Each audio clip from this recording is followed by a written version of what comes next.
Asyaitonirrajim. Subhanaka la ilma lana illa ma 'allamtana innaka antal alimul hakim. Allahumma inna nas'aluka ilman nafi'a wa amalan mutaqabbala wa rizqan wasi'a wa darajatan 'aliyah wa khaitan thayyibah wa qarribna minal jannati baitna minan nar. Allahumma anfa'na warfa'na bil Qur'anil Karim wahdina wa barik lana bil ayati waz zikril hakim. Jamaah salat zuhur Masjid Al-Badar yang dirahmati Allah. Puji syukur alhamdulillah pada kesempatan yang berbahagia ini kita senantiasa dilimpahi nikmat sehat badan, lingkungan aman, negara yang tentram, juga nikmat iman takwa yang menghunjam dalam hati sanubari kita, sehingga kita dengan fisik yang sehat kita dapat hadir di masjid yang mulia ini dalam rangka kita beribadah kepada Allah Subhanahu wa taala, menunaikan sholat zuhur berjamaah. Mudah-mudahan menjadi amalan yang diterima. Pada kesempatan yang berbahagia ini kita masih membahas tentang buku Bulughul Maram min Adillatil Ahkam karya Al-Hafidz Ibnu Hajar Al-Asqalani. Masih tetap pada bab seputar air, hukum seputar air. Pada kali ini bahas tentang halalnya dua bangkai dan dua darah. Kelihatan ya? Oke. Hadis nomor 15.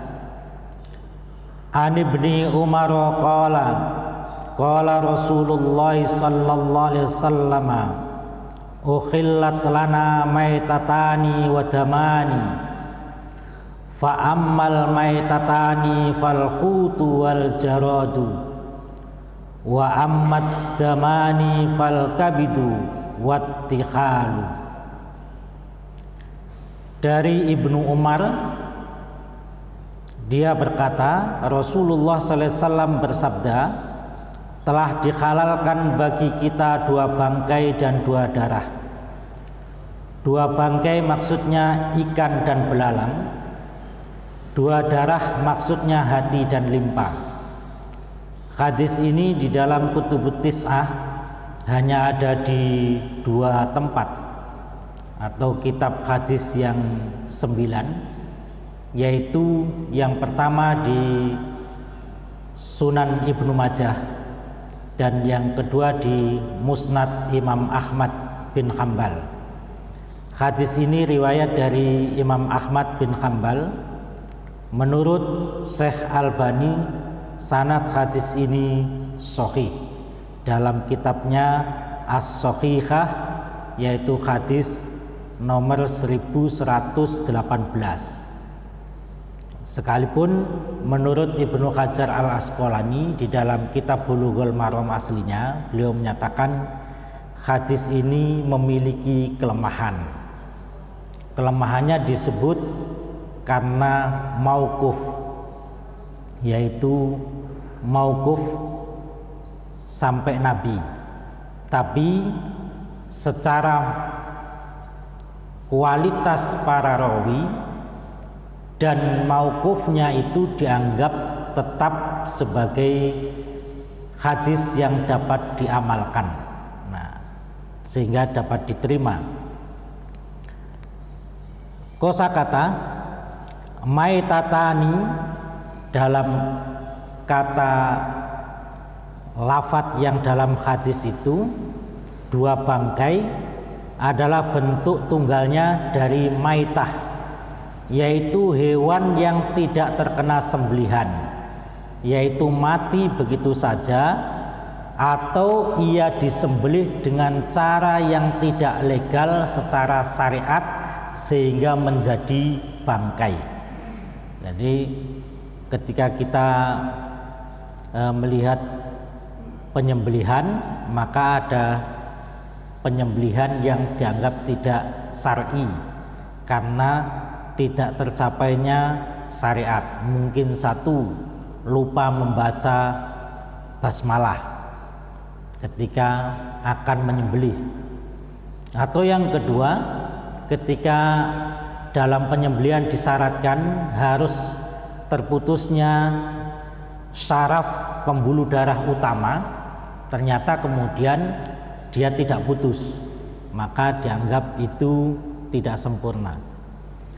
Damani, dua darah, bentuk tunggalnya dam. Ia bukan darah yang mengalir dituangkan. Jadi darah yang mengalir artinya kalau darah kita perlukaannya itu di pembuluh darah, maka pasti darah itu mengalir. Yang dimaksud hadis ini, ia adalah jantung menuju seluruh anggota tubuh melalui pembuluh darah dan kembali ke jantung melalui pembuluh darah juga, yang warnanya kuning seandainya tidak ada sel darah merah di dalamnya. Nah, kalau darah pada hukum asal darah itu najis. Tapi untuk jantung yang kemudian di dalamnya boleh jadi ada darah, masih tersisa darahnya, maka dia menjadi bagian yang kemudian ketika dimasak bagian yang halal dimakan. Kalau cara penyembelihannya benar. Lalu yang dimaksud di sini hati dan limpa itu sendiri, ya, yaitu ada jantung dan limpa. Jarot, nah ini bukan Pak Jarot ini maksudnya, Jarot. Ya. Kata Jarot itu artinya belalang. Tentu ini bukan, kalau ini pakai dal, ya. Bentuk tunggalnya jarodah yang dapat digunakan untuk jenis jantan dan betina. Nah itu. Lalu hut, lafadz jamaknya khitan. Nah, lafadz jamak, ia adalah jenis ikan kecil atau besar yang tidak dapat hidup kecuali di dalam air. Maka itu disebut hut. Nah, kita ikan. Kabid adalah anggota tubuh yang ada di bagian kanan perut dan di bawah sekat rongga tubuh. Ia memiliki banyak fungsi dan yang paling nampak adalah mengeluarkan cairan kuning. Ia adalah gudang penting darah sebagai bekal dari dua jalan, yaitu dua pembuluh darah dan pembuluh darah pembuka. Darah yang pada hati bergerak menuju pembuluh darah vena secara teratur sesuai dengan perintah Allah Subhanahu wa Ta'ala.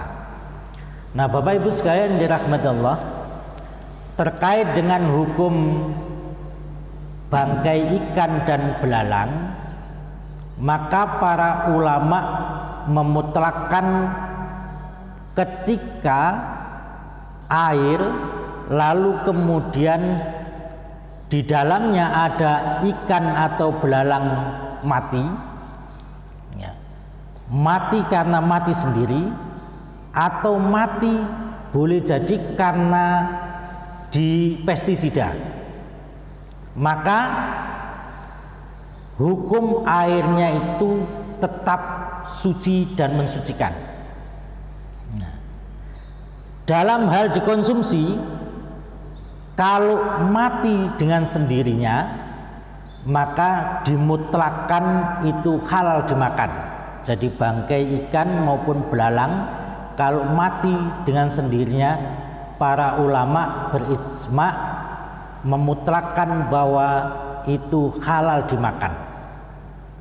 Tapi kalau kematiannya boleh jadi karena pestisida, maka para ulama menyatakan keharamannya karena itu dapat mengganggu kesehatan manusia di kemudian hari karena pestisidanya itu. Tapi kalau mati sendiri dia halal dimakan. Sedangkan terkait dengan hati, jantung dan limpa, kalau air itu kemudian ternyata